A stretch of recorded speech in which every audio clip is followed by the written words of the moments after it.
Is your goal for the next 3 months to post consistently? If your content creation process feels chaotic and spontaneous instead of streamlined and clear, having a content calendar is going to change your life. I'm Karley, I'm the founder of Bud to Bloom Marketing, and I run my marketing business solo. Once I started taking on multiple clients at once, I realized I need to perfect my content management system. That led to me making my very own content calendar template to use with all of my clients, and today I'm going to show you how to make yours. If you'd rather skip this whole video and just use the one that I use with all of my clients, the link is in the description and you can save 20% by using code YouTube20. Otherwise, let's get started and I'll teach you how to make your own. The first thing to figure out is where are you going to make this content calendar? And you have a few different options. Each option has its pros and cons. The very best option, in my opinion, is using it in a platform called ClickUp, which is a task management software. Now, I love ClickUp for about a billion reasons, but one of them is that the free platform is actually very powerful, and I used it for years before upgrading to the paid version. It's fully customizable, you can upload attachments, you can store all of your captions forever. It helps you if you have to collaborate with clients or team members. And you can also copy and paste your captions from the mobile app into Instagram. You can also use another task management software like Asana, Trello, Monday.com. So if there's one that you're more familiar with, go ahead and use that. Another free and simple option is Google Calendar. How I could see this working is you could use different calendars or colors to represent different platforms. The due date could be the day that the post goes up. And then in the description, that's where you could store your caption and any attachments that you have. I'm not going to lie, my very first content calendar was in fact in Google Calendar like 6 years ago, and it worked fine for me, but once I started using ClickUp, I never looked back. Your last option could be just using pen and paper and outlining it in a planner or a physical calendar that you have. The downside to this, obviously, is that this really could just track your due dates and ideas. So it's definitely better than nothing, but I do recommend having some sort of digital format just because it's going to make this process a little bit easier for you. Now that you understand a little bit more about what a content calendar is and how it can support you, and you know your options between different places where you can host it, let's get into how to actually make your content calendar and what I recommend including on it. This tutorial is going to be hosted in ClickUp, so if you don't already have an account, you can create it for free using the link in the description. When you log into ClickUp, the first thing we're going to do is create a new list. You can add this wherever you want. I'm just going to add mine under content management. Click the plus sign and click list. Go ahead and name it. I'm just going to name this YouTube Content Calendar Tutorial and hit create. Click on view at the top and add calendar. Now we're going to create some custom fields that are going to help you further organize and track your content. Wherever you just created that new list, click the 3 dots and go to custom fields. We're going to create a new field, drop down, and the one I'm going to add is platform. Now this represents all the different platforms where you're going to market your business. So think email, Instagram, TikTok, YouTube, whatever platforms you're active on, you can add all of those here under the different options. For this example, I'll add email, Instagram, blog, and YouTube. Once you have all of those in, you can change the colors if you'd like and hit create. The next field we're going to add is content type, and I find this especially helpful for Instagram because it helps me note if something is a graphic, a carousel, or a reel. So click create new field. We're going to do drop down again and add content type. Then under drop down, you can word these however you like. I usually like doing reel/video, text only for something like an email, graphic, carousel, and story. Click create. Next up is our caption. Go to text area, long text, and add caption. And then we'll also include content files. So if you're going to be uploading the photos or videos onto your content calendar directly, this will be very helpful. So let's create new field and go to files, content file, and create. Another optional one that I won't add in because I don't personally use them so much anymore is Content Pillar. Or if you have a certain type of content like educational, inspirational, offers focused, anything like that, you could add this here as well. And I would likely just do that as a drop down and then add in those different options there. Next up, we need to add your content stages. And this is where things get really fun. So go back to that list, click the three dots, and go to task statuses. I like to use custom statuses for this, and this can be tailored to whatever your workflow looks like. For me, I like to do planning.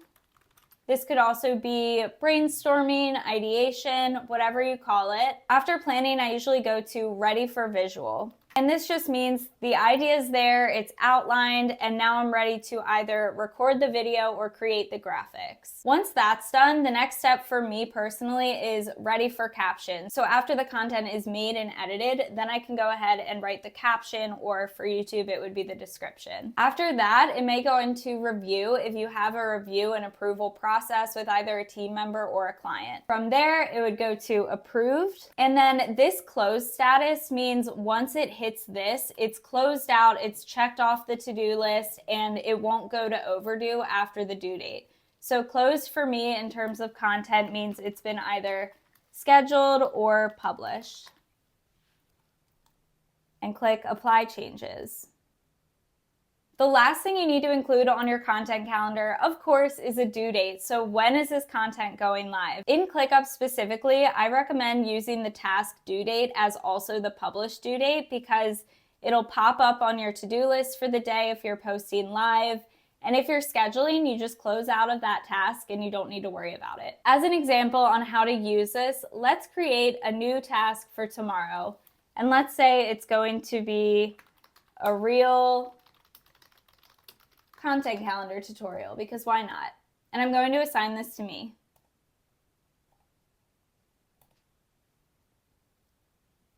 If you open that task up, you'll see that the different status options are those statuses that we just set. So it's ready for visual. And then under custom fields here, you'll see those different options that we talked about. So the content type is a reel/video, and the platform is going to be Instagram. In this description box, I like to include any sort of notes about what I'm filming or ideas or things that I don't want to forget so I can reference it. Or if I have any ideas for the caption, I usually drop that here as well. In this caption field, that's where you can type out your caption, and you can copy and paste this directly from the ClickUp app into Instagram on your phone. And then content file, this is where you would click to upload that photo or video, whatever it is. Now going back to the calendar, if we close out of this, this is just an extra thing to note. You can change what this view looks like in your settings here. So if you want the color to represent something different, you can go in here. I usually like it being the status. You can also sort it by the colors on the platform. So if you want to see like everything that's for Instagram is red or everything for blog is green, you can do that as well. If we look down under fields, click into that. And you might want to show some of those fields that we created. So for me, I always show the platform and the content type on my content calendar because at a glance, I can see that this is the topic of the video, I can see the status, and I can see that it's a reel and it's going up on Instagram on the 4th. Make sure you save your view once you're happy with it. And that's really it. To build out your content calendar, you can click the plus, you can start to add things, you can open up the tasks in those individual pieces of content, but that's how you make a content calendar in ClickUp. It's really simple and it makes your life so much easier. There are a lot of benefits of using a content calendar and some special strategies you can adopt once you start using this as your system. Everything is stored in one place. You have one place to look to see what content is going live when, and this really helps you ensure that nothing is going to slip through the cracks. If you're a social media manager, this is especially important because if you're managing different clients on different platforms, it can get very overwhelming very quickly. Using a content calendar also makes batch working very simple. If you're not familiar with batch working, essentially you're working in different stages or grouping similar tasks together so that your brain is not task switching all the time. Using a content calendar also makes repurposing content so easy, and I'm a big fan of repurposing over here. Practically, I always do this starting with my YouTube videos. I do keyword research and I see which videos I'm going to make that month. All of my videos also go out to my email list, so I'll map out those emails from there. I also turn all of my YouTube videos into at least one reel. So I build this out on my content calendar so that I can see at a glance that I'm repurposing the same concept across different avenues. Using a content calendar can really help with strategic launch prep. This helps you build your launch runway, or all of that content leading up to the launch of a new product or service or whatever it is that you're launching in your business. Lastly, and honestly one of the main reasons why I had to create my content calendar template is it streamlines the reviewing and approval process with either team members or your clients. For example, if you have a VA and you collaborate on your content, you can kind of tag team this together within your content calendar. For me, I always move things to review, and then I tag my clients when it's ready for review so they can hop in, check it out, and if it's approved, they don't even need to say anything. They can just change the status to approved, and then I see that and can go schedule that piece of content. Now, as I said, I created this process because I was managing 5+ content calendars a month. And I was like, I need to have a very streamlined way to communicate with my clients, to map out content that's going to convert, and to repurpose and batch it so that I'm not working like a million hours a week, because if you create content, that time can add up. If you want to grab the content calendar template that I use with all of my clients, you can snag that template in the link in the description, and make sure you use code YouTube20 for 20% off. Or create your own using what you've learned in this video, and then come back here and let me know how much easier content creation is for you.